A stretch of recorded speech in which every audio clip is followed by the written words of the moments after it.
आप लोगों को मेरी, उसके बाद आज की क्लास को स्टार्ट करते हैं जल्दी से बच्चों। कल टेक्निकल इश्यूज के कारण क्लास कैंसिल हो गई थी। तो आज जहां से हमने परसों छोड़ा था वहीं से क्लास को स्टार्ट करते हैं। और आज मैं आप लोगों को नेचर ऑफ साइंस से रिलेटेड क्वेश्चन आंसर्स कराऊंगा।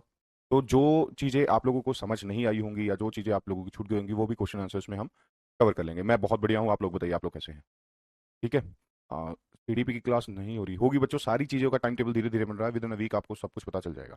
ठीक है, चलिए तो स्टार्ट करें।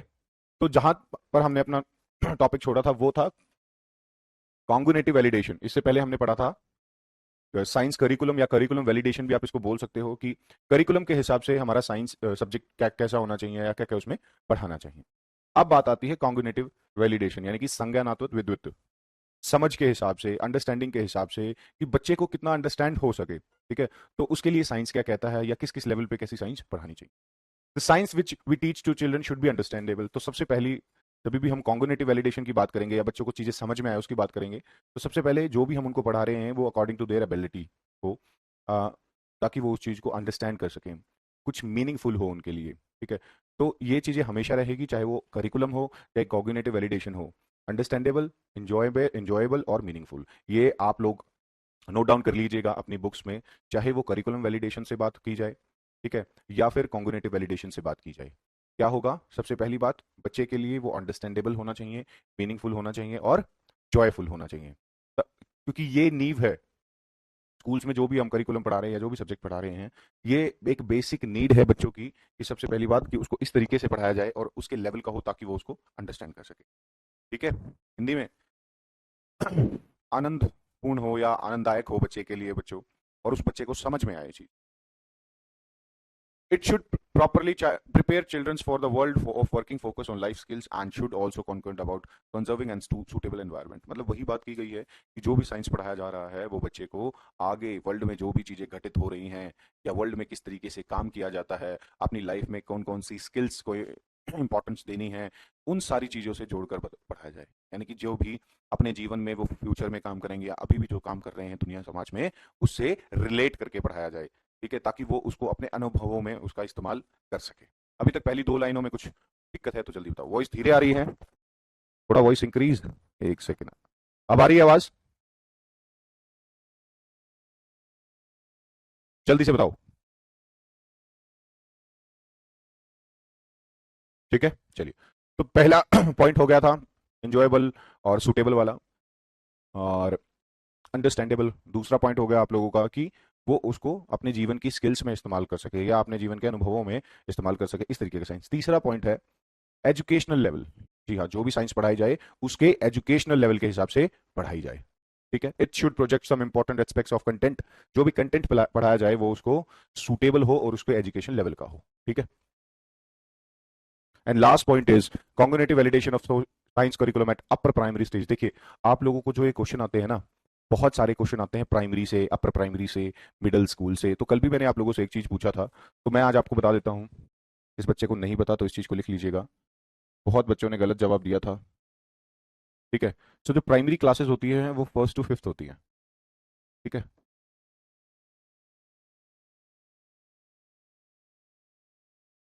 अपर प्राइमरी क्लासेस होंगी बच्चों। चलिए, आप लोगों के लिए एक छोटा सा क्वेश्चन है, जल्दी से कमेंट करके बताइए अपर प्राइमरी क्लासेस कहाँ से कहाँ तक होती है, और मिडिल स्कूल।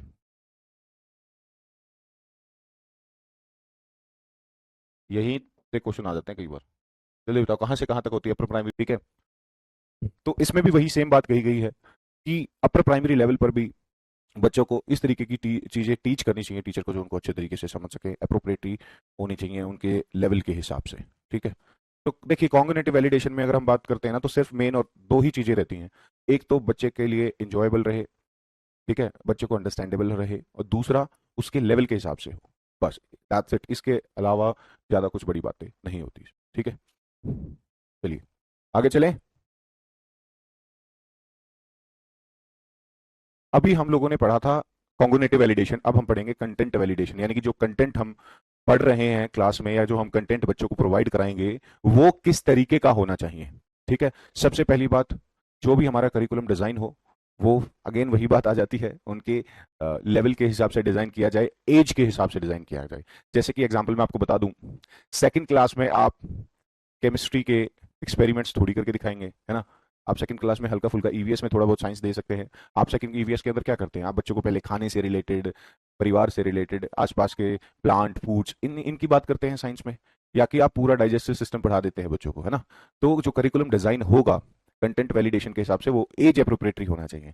तो पहला पॉइंट आप लिखिएगा, एज अप्रोप्रिएटरी। ठीक है। इंडिविजुअल डिफरेंस की बात आती है बच्चों पढ़ाने में। ठीक है। देखिए, जब भी इंक्लूसिव एजुकेशन की बात आएगी, हमें सभी बच्चों को सारी चीजें पढ़ानी होती हैं, लेकिन अकॉर्डिंग टू देयर एबिलिटी। अब मुझे पता है मेरी क्लास में कोई एक बच्चा है, वो मेंटली डिसेबल है, तो जितना हो सके मैं उसको उतना पढ़ाऊंगा उसकी एबिलिटी के हिसाब से। ठीक है। तो ऐसा थोड़ी करूंगा कि मैं करिकुलम करिकुलम तो आगे से फिक्स बन के आएगा, वो मेरे पढ़ाने का तरीका होगा कि मैं उसको सही तरीके से पढ़ाऊं। ठीक है। सो इस चीज में आप लोग कोई डाउट मत रखिएगा। तो पहला हो गया एज अप्रोप्रिएटरी, आप एक पॉइंट डालिएगा कंटेंट वैलिडेशन, सो सबसे पहला उसमें डालिएगा एज अप्रोप्रिएटरी। दूसरा पॉइंट उसके अंदर आएगा आपका सिंपल मैनर। जी हाँ, the curriculum must give correct scientific information in a simple manner, मतलब इजी वे, सिंपल मैनर, क्योंकि छोटी क्लासेस में आप उसको पढ़ा रहे हो। ठीक है। और ताकि इजीली बच्चों को चीजें समझ में आ जाए। ठीक है, कॉम्प्लिकेटेड ना हो, ये पॉइंट आप लोग डाल सकते हैं। करिकुलम एज के हिसाब से होना चाहिए, उनका इंटरेस्ट अकॉर्डिंग, बिल्कुल। ठीक है। तो सेकंड पॉइंट आप लोगों ने क्या डाला, सिंपल वे। ठीक है। या आप डाल सकते हो इजी वे, ये दोनों लाइनें आप लिख सकते हो। सर डेली 5 क्वेश्चन पूछ रहे हैं, एक भी सीन तक नहीं हो। अच्छा, मैं आज भी क्वेश्चन आंसर्स कराऊंगा आप लोगों को। तीसरा पॉइंट लिखिएगा, और जो कि बहुत इंपॉर्टेंट है, टीचिंग मैथोडोलॉजी। जी हाँ, teaching methodology must be emphasises on learning to learn science as a subject, from complex content should be simplified. जी हाँ, सिंपल टू कॉम्प्लेक्स की हमारी एक टीचिंग पद्धति रहती है बच्चों को, तो वही यहां पर होना चाहिए। चौथा पॉइंट आप लोग लिखिएगा, सिंपल टू कॉम्प्लेक्स। ठीक है, या कॉम्प्लेक्स कंटेंट को ब्रेक डाउन करके पढ़ाना सिंपल वे में। ठीक है, ये पॉइंट्स आप लोग लिख लीजिएगा। कंटेंट अगर कॉम्प्लेक्स है तो उसको सिंपल वे में पढ़ाना। छठा पॉइंट आप लिखिएगा कि कंटेंट ऐसा होना चाहिए जिसको बच्चे की बाहरी जिंदगी से जोड़कर पढ़ाया जाए। यार आप देखेंगे साइंस की बुक्स में, छोटी साइंस की बुक्स में ज्यादातर वो एक्सपेरिमेंट्स या वो एग्जांपल्स दिए जाते हैं, वो जो अपनी आम जीवन में जिनको देखते हैं। ठीक है, बिल्कुल ब्रेक डाउन करके चीजों को पढ़ाना, सिंपल टू कॉम्प्लेक्स। इसीलिए आप हमेशा किसी भी चैप्टर को खोल के देखेंगे साइंस के, तो स्टार्टिंग में बिल्कुल सिंपली वे से धीरे धीरे कंस्ट्रक्ट किया जा रहा है इन्फॉर्मेशन। ठीक है।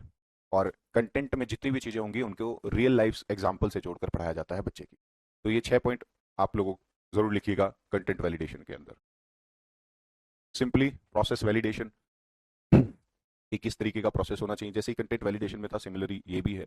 सबसे पहले इसमें बात आती है टीचिंग की, कि किस तरीके से टीचिंग करना है। तो सबसे पहला इफेक्टिव टीचिंग होना चाहिए, प्रोसेस की बात की जाए तो एंगेजिंग होना चाहिए, एक्टिव पार्टिसिपेशन होना चाहिए। ठीक है, टीचर और स्टूडेंट्स का, दोनों का ही एक्टिव पार्टिसिपेशन होना चाहिए, जहां से बच्चा नॉलेज को गेन कर सके। ठीक है ना। तो मेथड ऐसा हो जिससे बच्चा नॉलेज को गेन कर सके।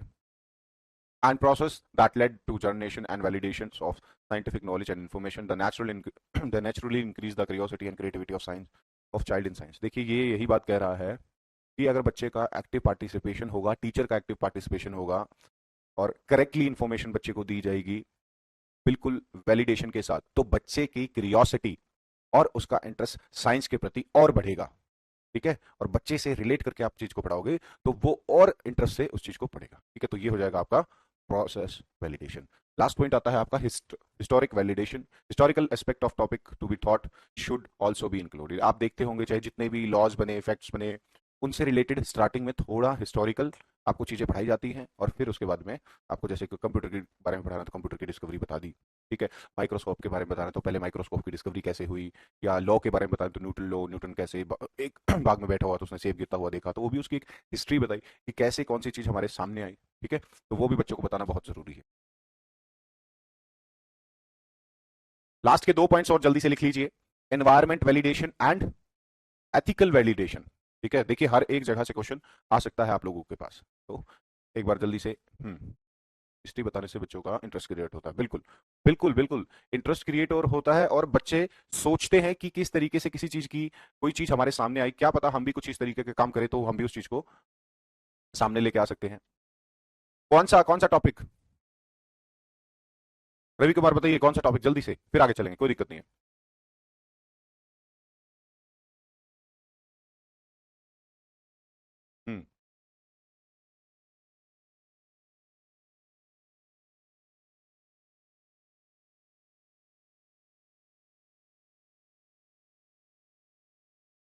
हाँ वो उसी टॉपिक का, ये उसी के अंदर ये चीजें हैं।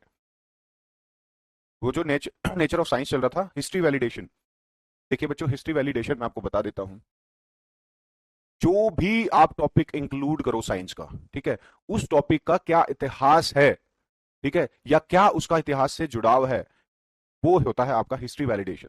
The historical aspect of topic to be thought, देखा, शुड ऑलवेज बी इंक्लूडेड। तो जो भी आपको टॉपिक पढ़ाया जा रहा है उसका हिस्टोरिकल एस्पेक्ट आपको पढ़ाना बहुत जरूरी है। इसके बहुत सारे फायदे होते हैं। सबसे पहला फायदा होता है, इससे बच्चा ज्यादा क्यूरियोसिटी उसके अंदर जागती है, उस चीज को पढ़ने के लिए ज्यादा इंटरेस्ट पैदा होता है, ज्यादा एक्टिवनेस उसको अंदर आती है, ठीक है। This given a student an idea that from where we started to get know the fact and how far we reach. देखा, मैंने आपको वही बात बताई थी। इससे बच्चे को पता चलता है कि दुनिया में पहली बार उस फैक्ट, उस लॉ को किस तरीके से खोजा गया था और कहां से वो आया था। तो ज्यादा बच्चा एक्टिव पार्टिसिपेशन करेगा उसको पढ़ने में, या ज्यादा इंटरेस्ट आएगा फिर बच्चे को पढ़ने में। तो ये होता है हिस्ट्री वैल्यूएशन, बिल्कुल एक प्रूफ के साथ उसको पता चल जाएगा। ठीक, चलें आगे। Environment validation. जी हाँ, द लर्नर एनवायरमेंट, जो एनवायरमेंट बच्चे को मिल रहा है, ठीक है, must be kept in mind well designed the curriculum. Students should be made able to aware of issues related to science, technology and society. इसीलिए एक निबंध भी आया था, मैंने पिछली क्लास में ही बोला था कि विज्ञान एक वरदान है या अभिशाप है ना। तो एनवायरमेंट वैलिडेशन में क्या इशू रहते हैं साइंस से रिलेटेड, टेक्नोलॉजी से, सिर्फ इशू नहीं, क्या क्या अच्छाइयां हैं, तो पूरी चीज उसको अवेयर करे, करिकुलम इस तरीके का होना चाहिए। ठीक है, हमारे एनवायरनमेंट के लिए, जैसे कि पोल्यूशन कितना खराब चीज है, तो साइंस में, साइंटिफिक चीजों में, साइंस के चैप्टर्स में उनका भी बखान होना चाहिए कि किन किन चीजों से हम अपने एनवायरनमेंट को सही कर सकते हैं। ठीक है, तो कनेक्ट होना चाहिए साइंटिफिक स्टडी, साइंस सब्जेक्ट हमारे एनवायरनमेंट से। ठीक है, मेन बात तो यही है। They should be able to connect themself with once they are taught the teaching of text content. तो वहां पर कनेक्शन होना चाहिए पूरा का पूरा इसका, साइंटिफिक मेथड्स या साइंटिफिक चीजों का, जो भी आप लोगों को करिकुलम में पढ़ाया है, एनवायरनमेंट। ठीक है, तो एनवायरनमेंट बहुत इंपॉर्टेंट रोल प्ले करता है। तो एनवायरनमेंट वैलिडेशन होना इसलिए बहुत जरूरी है। ठीक है, बच्चे कनेक्ट कर सके अपने भारी एनवायरनमेंट से जो चीजें पढ़ रहे हैं। तो सिंपल सी भाषा में ये बात। नहीं बच्चे शिल्पी, जल्दी से बताओ, किसी बच्चे को किसी में कोई डाउट हो तो। एथिकल वैलिडेशन वही है। The most importantly content develop require the nature that values of honesty. मतलब जो भी आप कंटेंट पढ़ रहे हो या जो भी आप साइंस में कर रहे हो, एथिकल तरीके से वो चीजें आप सही करो, एथिकल। चलिए नोट डाउन कर लीजिए आप इसको आराम से।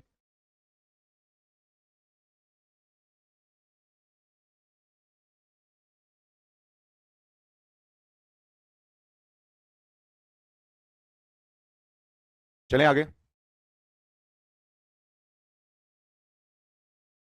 क्या है क्वेश्चन बच्चे?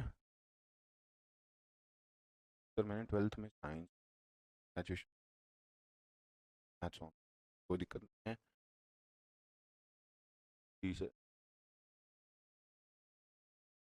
बच्चे वो आपकी ग्रेजुएशन और आपने जिस सब्जेक्ट में बीएड की है ना, उसके ऊपर डिपेंड करता है। शिव सुप्रिया रानी, ठीक है बच्चों।